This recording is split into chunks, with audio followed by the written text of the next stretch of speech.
welcome to another edition of Speedbowl Weekly. I'm Adele Beth Green, your host for the next half hour of fun and excitement at the Waterford Speedbowl. All the feature races plus interviews with your favorite drivers. With me is the Dan Blair Midget Racing Team from Northampton, Massachusetts. So sit down, strap in, and hang on. Speedbowl Weekly is next.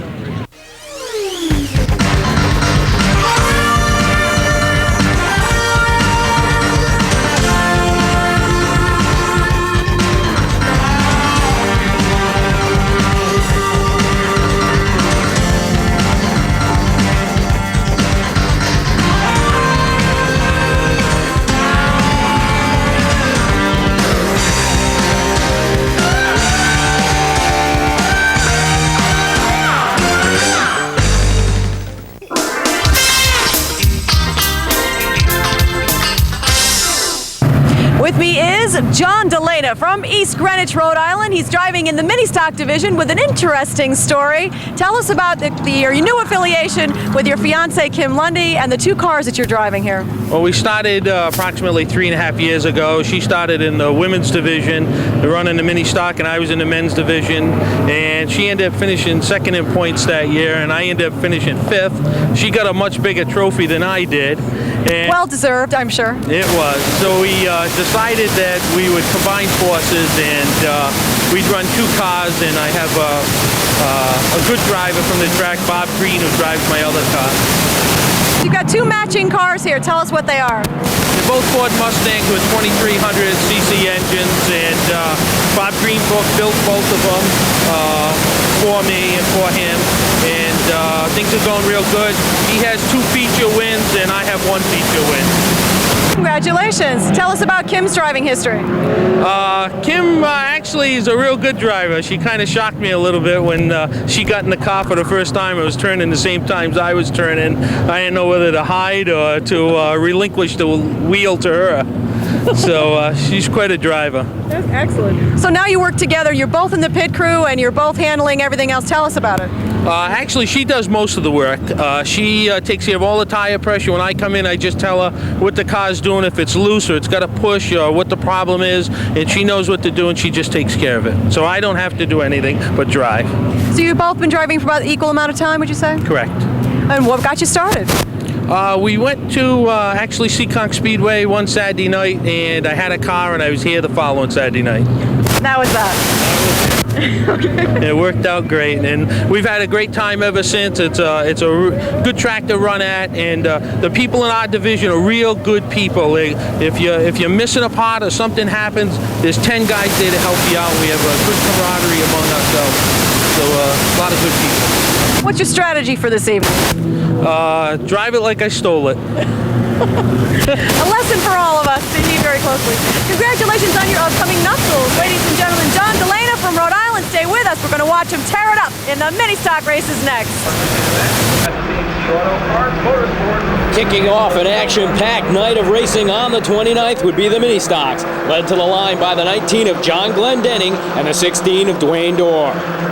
At the green, Dorr would quickly jump to the point, followed closely by the 61 of Jimmy Pond.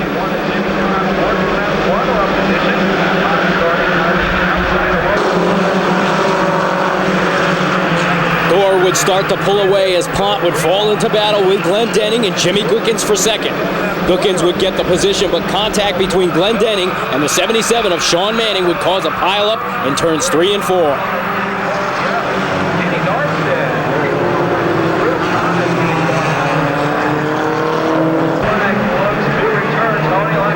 On the restart, Dorr's car would falter, giving the lead over to Pont, with a tight battle for second between Gookins, Jim Allen, Rob Olowski, and Dennis Perry.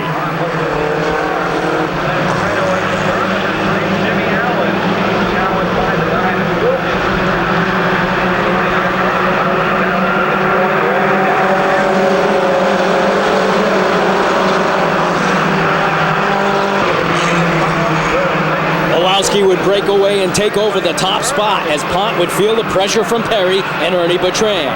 Contact between Perry and Pont would send Perry and the 2 of John Delana spinning through the infield.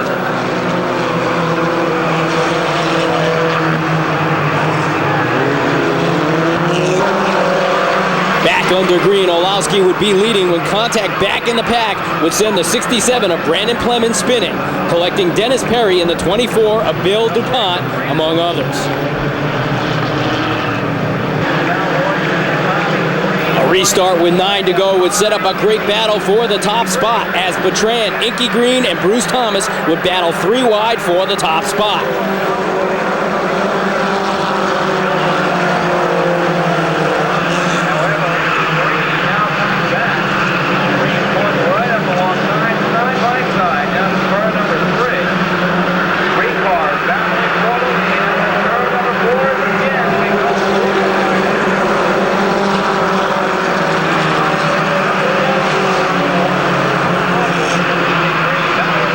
Luckily for Royce, he would get the position as a spin on the backstretch would not only bring out the caution, but the red checker as well, giving the win to Royce, followed by Inky Green, Ernie Bertrand, Bill Guyette, and Brandon Plemons.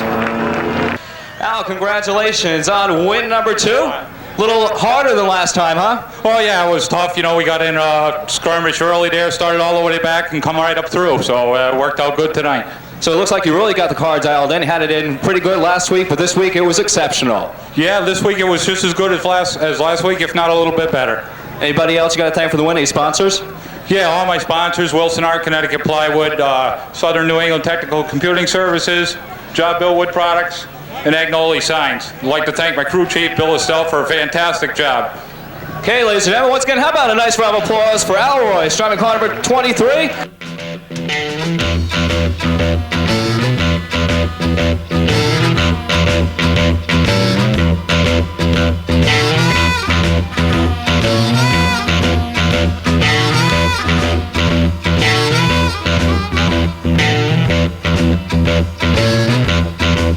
I'll keep your eyes on the road, your hand upon the wheel.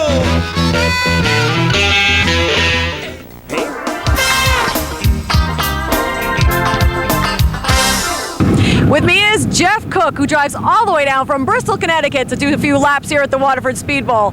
Jeff, tell us how many years you've been doing this. About 5 years. And what do you think of these 5 years? Oh, it's fun. It's a lot of fun. It's frustrating. It's a lot of work, but there's something about it keeps you coming back every week. You know, if you don't do good, you want to come back and do better, and if you do good, you want to come back and do it again. Is that the frustrating part? Is the doing the bad part, and it's the frustrating part. And it's a lot of hard work, you know, getting the guys to help you out all the time, and you know, so it takes up a lot of your time during the week, getting the car ready.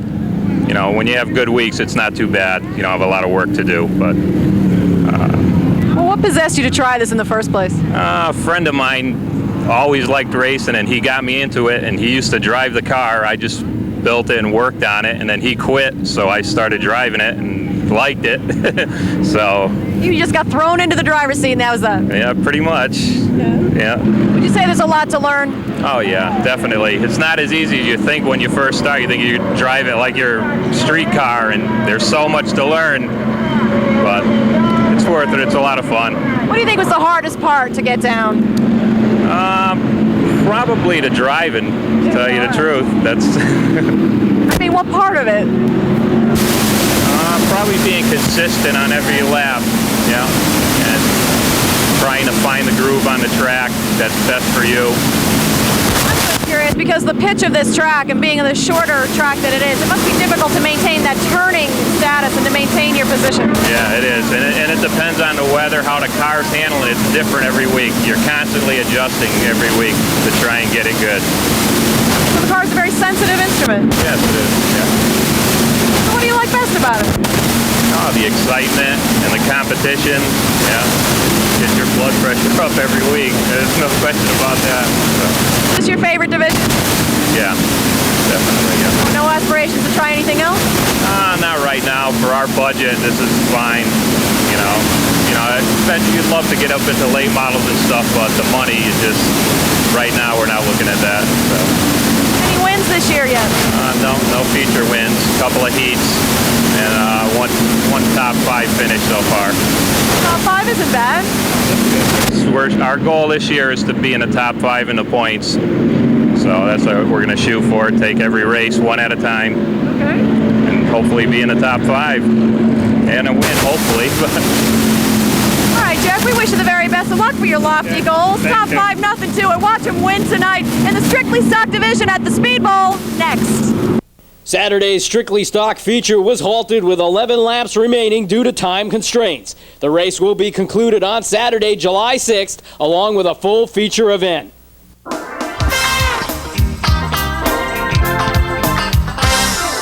Ladies and gentlemen, Ed Dachenhausen brings this beautiful purple car all the way from Danbury to race here at the Waterford Speedbowl. He's been here since 1990. He's had 1 heat race victory. He's also had quite a few other interesting stories. Ed, tell us what happened that time that, well, you say you had a late start, for example, this year, and what caused that late start? We had a garage fire in Danbury. Happened this winter. We just got the car back from getting painted, and the wood stove caught fire. Caught the garage on fire. We had to rebuild everything, get stuff, start over from scratch. We had to get all new air compressors, generators, tools, car parts. We got a late start. Had a couple people help us out. Worked out pretty good. We got it all fixed up. We're back. How many weeks behind were you? I believe 4 or 5. That's quite a bit, and that leaves you at what point now in points? 20th. No problem. You can pull it right back, right? Oh yeah, no problem. Okay, so you had a little bit of a setback, but tell us about your heat race victory back in '93. We started on the outside pole, and first lap we led it and led the whole race and won the race. Went to the feature, led 23 out of 25 and finished 3rd. Well, obviously a lot of people have an awful lot of confidence in you. This car looks fabulous. You've got a lot of terrific sponsors. Lots of help, lots of help. PNC Excavating was my mom and dad. They helped us out, great deal. Don's Auto, big time sponsor. All the front end parts, body, paint, everything. Whatever I need, they're right there for us. Shannon Brothers, the gas station, they help us out tremendously with tires, stuff like that. So it's working out really well. Well, Danbury's an awfully long way from here. Tell me how you got involved all the way down here in Waterford. Well, my father had a race car back in 70s, all the way up through the 80s. And finally I became old enough in 90 where I could race, so no tracks around where we live, so we're up here. What's the best part so far? Lots of fun. Yeah. Lots of fun. I got the whole family. It's a family ordeal all week long, Saturday nights, whatever happens, we're all here together. You said you've tried some other tracks. I tried Thompson once in '94 at the end of the year, but pretty good, didn't have enough motor. So we're gonna go back the end of this year, try it out again. What kind of motor do you have now? I got a performance engine by Billy the Kid, and we got it dialed in pretty good yesterday. We came up to the practice. We got it dialed in pretty good. Watch out. We'll see. Any advice for anybody else like yourself that wants to start out from all the way out in Fairfield County? Biggest thing is try and come to the races before you actually buy a car. Get familiar with it. Get familiar with somebody that is familiar with cars. Try and learn the aspect of it before you go and do it. That's all. Okay. A lot of practice, a lot of seat time. This just about it. Take those 2 and 3 jobs at once help a lot too, right? Oh yeah, oh yeah. You gotta get the sponsorship. Gotta work on the car 5 days a week. Then come on Saturdays and race it. And then you're unloaded on Sunday. Get your half a day off, But and breathe for safety, right? That you made it safely. Oh yeah, definitely, definitely. Mom's always happy on Sundays when when I'm walking around, There you go. It's fun. Well, it's very nice to meet you, Ed Dachenhausen. Wish you the very best of luck. He's going to race in the late models. You never know. First victory may be next. Late model feature action would be brought to the line by the 14 of Ed Dachenhausen and the 13 of Danny Green. Dachenhausen would jump out front at the line as Jeff Carnes in the 68 would move up the challenge green for the runner-up spot.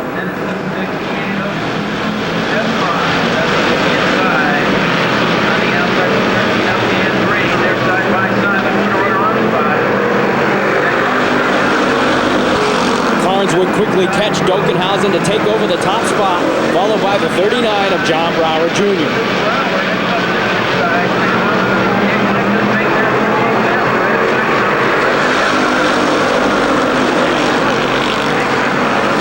First caution would fly when the 19 of Phil Rondo would get into the Armco, causing heavy damage to the right front of his Ford Thunderbird.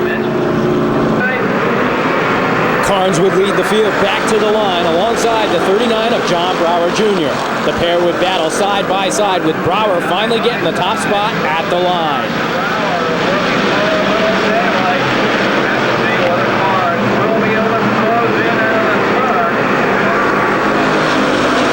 With 3 to go would set up a sprint to the finish. Track announcer Pete Brockett calls the action. So as he brings him around one more time, it's the 3-lap dash for the cash. At the line, it's John Brower Jr.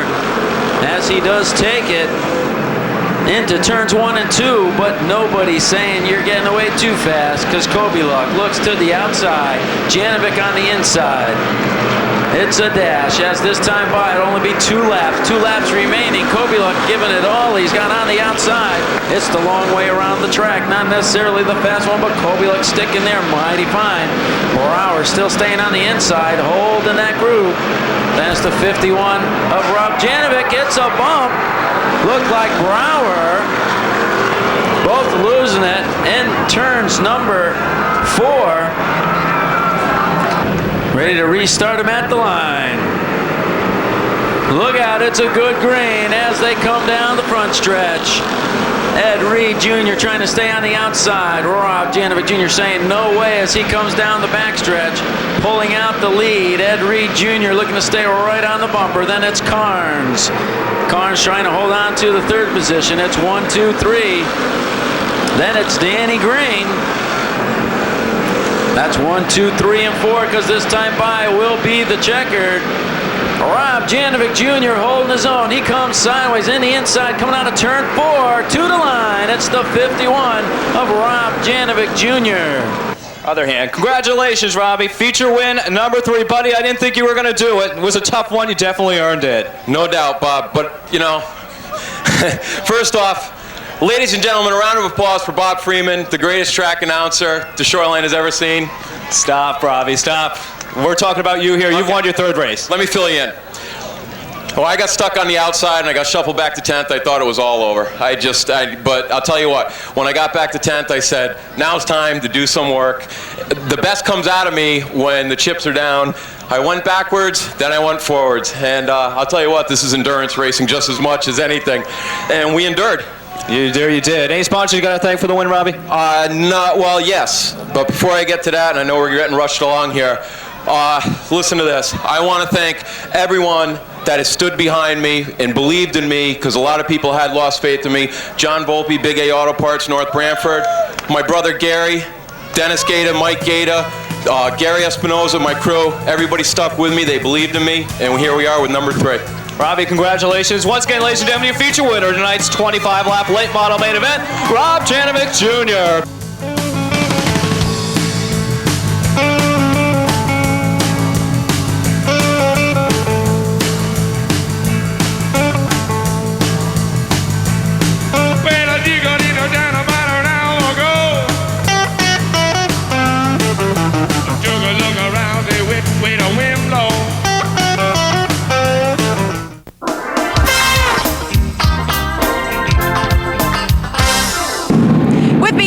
Local boy, North Stonington to be exact, who made good. Todd Ceravolo driving the modified division in a fabulous car. What number is your car? Number 31. Tell us about this beautiful car and this fantastic rig you have set up behind it. Well, this car here, my father bought for us when he retired in '89. We've been running it ever since. It's been a real fast car. When he retired, he bought this whole setup, the truck and the car, and it's our first week with our new canopy, keep people out of the sunlight. Oh, we're liking the canopy. That's a nice addition. This is an incredible setup here. Tell us, it must cost big dollars to keep this functioning. It don't come out of my pocket, you know. It's all my father and our sponsors. Thank you, Dad. Thank you, Dad. There you go. He spends probably excess of about $50,000 a year on the car. He tries to keep everyone happy. He puts heat in the garage in the winter, air conditioning in the summer, and that keeps people motivated to work on the car. Well, you've had a terrific start already. You took the Bud Blast Off by storm. Tell us about that. Yeah, we won Bud Blast Off. We won Icebreaker 96 at Thompson, and our goal this year is just to win some races. We're not after no point races, and we took a few weeks off so we wouldn't get caught up in that scenario. So we're just gonna just race week to week. You know, we're going to run Claremont. We're going to Stafford in a couple weeks. Going back to Thompson a week after that. So we just have to have some fun and race. Explain to me the strategy of taking a few weeks off. You don't want to get caught up in a points race? Right. Last year, you know, we were raced with a tight point race with Jerry Pearl and Jimmy Broderick, and it plays hard on the crew and the team and myself.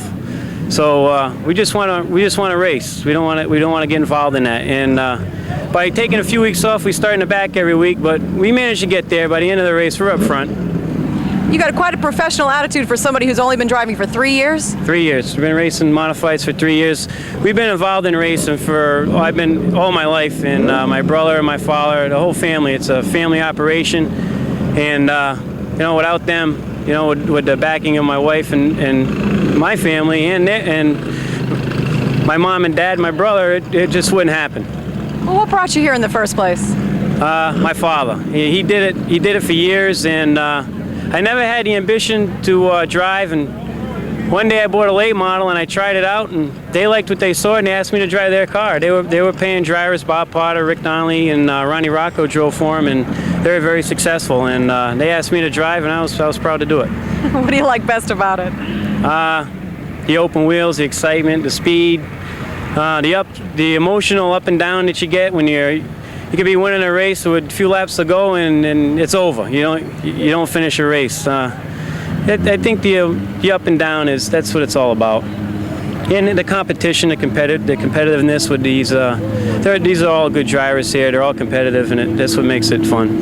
What do you think about aspiring to any other tracks? Yeah, like I said, we're going to maybe next year we'll look for something full-time at Stafford, and next year we've already negotiated with a sponsor to run here full-time for a championship. So we're going to come back next year and race for championship.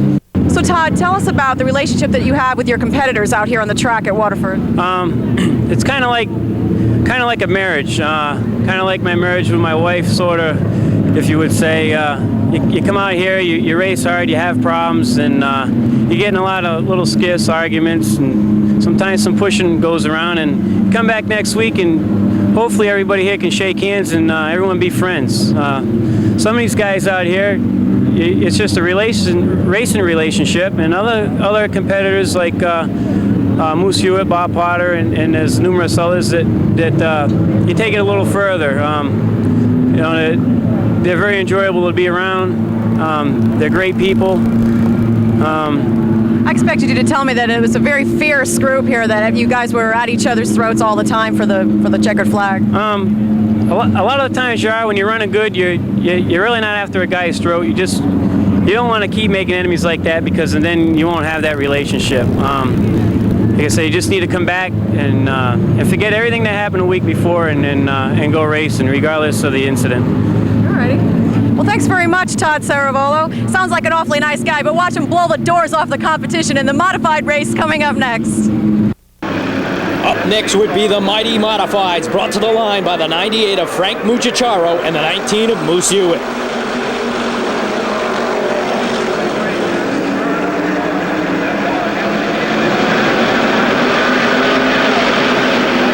The two would battle side by side for the first lap, with Hewitt moving ahead at the line.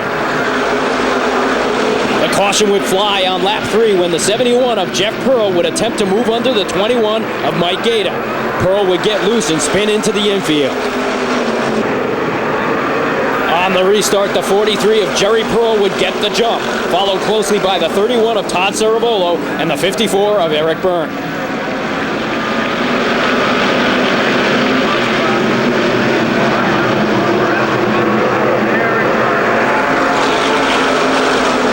A restart for a Tucker Reynolds spin would see the 31 of Todd Ceravolo take over the top spot from Jerry Pearl.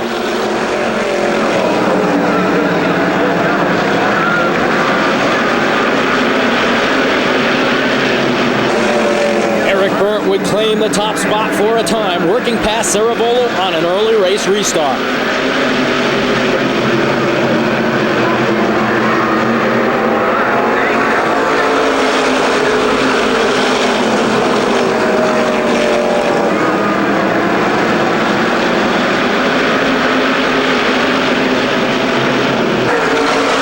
2 to go. Something would break in Burns' car, turning the lead over to Ceravolo, who would battle with Donnie Fowler over the final 2 circuits.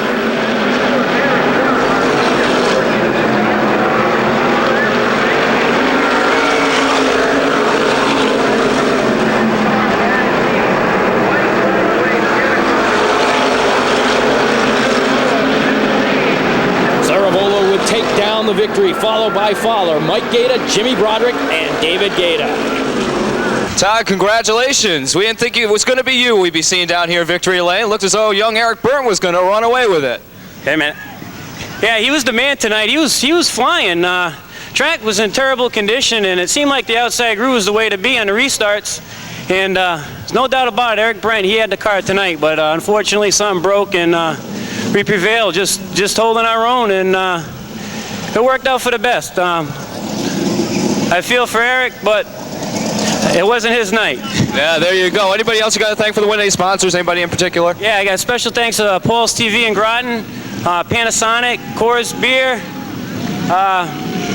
Collins and Jewel. I'd like to thank Budweiser for putting on this great show, and the crew.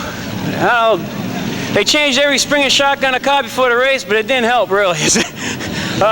My wife, my mom, and dad, wasn't for them, this all wouldn't happen. You know the day destroys the night, night divides the day. Try to run, try to hide, break on through to the other side, break on through to the other side, break on through to the other side, yeah.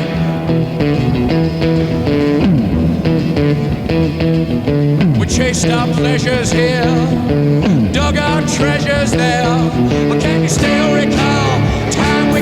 Well, that's it, and thank you for joining us for another edition of Speedbowl Weekly. I'm Adele Beth Green. Don't forget to join us next week where we'll have more fun and excitement at the Waterford Speedbowl. Good night.